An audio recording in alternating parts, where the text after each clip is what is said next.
Assalamualaikum warahmatullahi wabarakatuh. Saya Reza Mustafa Mufti. Nah, di sini saya akan membawakan materi untuk kelas 12 multimedia. Di sini materi yang akan saya ajarkan adalah cahaya dalam pengambilan gambar bergerak.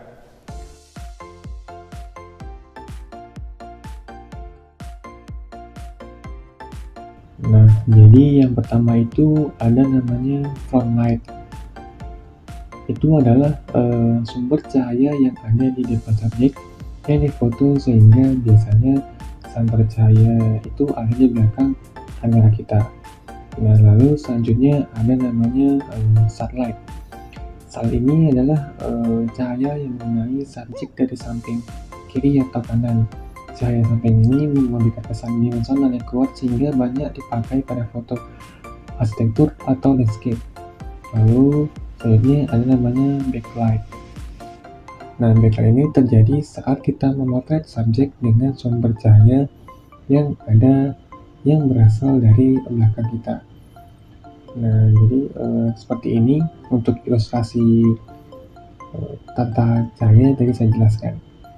Itu ada side light, ada backlight. Nah, langsung kita masuk ke prinsip dasar tata cahaya. Nah, yang pertama ada namanya key light. Key light ini dia pencahayaan utama yang diarahkan pada objek. Key light ini merupakan sumber pencahayaan yang paling dominan. Lalu yang kedua ada namanya fill light. Ini adalah pencahayaan pengisi, biasanya digunakan untuk menghilangkan bayangan objek yang disebabkan oleh key light. Lalu yang ketiga ada namanya backlight, yaitu pencahayaan dari arah belakang objek, berfungsi untuk memberikan dimensi agar subjek tidak menyatu dengan latar belakang. Lalu selanjutnya kita masuk ke karakter pencahayaan. Nah, di sini pertama ada namanya hard light, yaitu perbandingan intensitas antara cahaya yang keras dan cahaya yang lemah cukup tinggi. Jadi setelah ada hard light, ada juga namanya soft light. Soft light adalah sumber cahaya yang jatuh ke permukaan subjek, dibuat dengan perbandingan antara cahaya yang keras dan cahaya yang lemah cukup rendah. Jadi seperti ini untuk perbandingan antara hard light dan soft light. Oke, selanjutnya kita masuk ke metode pemanfaatan cahaya. Nah, yang pertama ada namanya available light, yaitu cahaya yang sudah ada di lokasi dengan kondisi permanen dan dimanfaatkan untuk pengambilan gambar.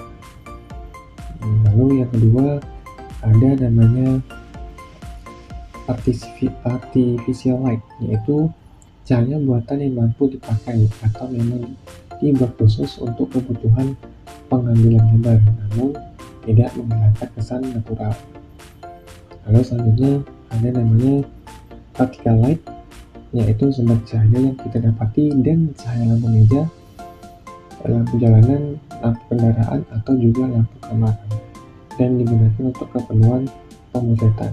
Lalu yang terakhir ada namanya pictorial light, yaitu penerapan pencahayaan dengan kesan beauty. Ada keseimbangan antara key light, backlight, dan background light. Jadi itulah tadi yang saya sampaikan adalah teknik dalam pengambilan gambar bergerak. Nah, sekarang kita masuk apa saja alat bantu pencahayaan dalam teknik pengambilan gambar tersebut. Nah, yang pertama ada namanya honeycomb. Honeycomb ini adalah merupakan alat yang mirip dengan filter dengan bentuk bulat seperti sarung tawon atau bendera. Kalau filter ini dipasang di depan lensa, maka honeycomb ini dipasang pada lampu atau sumber cahaya. Lalu yang kedua ada namanya softbox. Softbox ini merupakan alat bantu yang berfungsi untuk sebagai pencahayaan yang lembut. Jadi softbox ini terbuat dari kain. Jika semakin besar softbox ini, maka semakin lembut cahaya yang dihasilkan. Lalu yang ketiga ada namanya burners. Burners ini adalah merupakan alat yang digunakan sebagai pengarah datangnya cahaya dari sumber cahaya. Bentuk dari burners ini berbentuk persegi dan berwarna gelap. Lalu selanjutnya yang keempat ada namanya strobo. Strobo ini adalah mirip dengan flash pada kamera, namun ukurannya yang lebih besar. Strobo ini memiliki sensor yang dapat menangkap cahaya utama yang dapat menjadikan strobo ini menyala dengan secara otomatis. Yang kelima, ada namanya trigger. Yaitu trigger ini adalah merupakan flash tambahan yang terpisah dengan kamera, sehingga flash ini dapat digunakan dengan bantuan bom elektro tanpa harus dipasang di bodi kamera. Yang terakhir, ada namanya payung reflektor, yaitu payung ini berguna agar sifat cahaya yang dihasilkan pada gambar lebih luas, sehingga bayangan ini dan cahaya keseluruhan dapat menjadi lebih halus.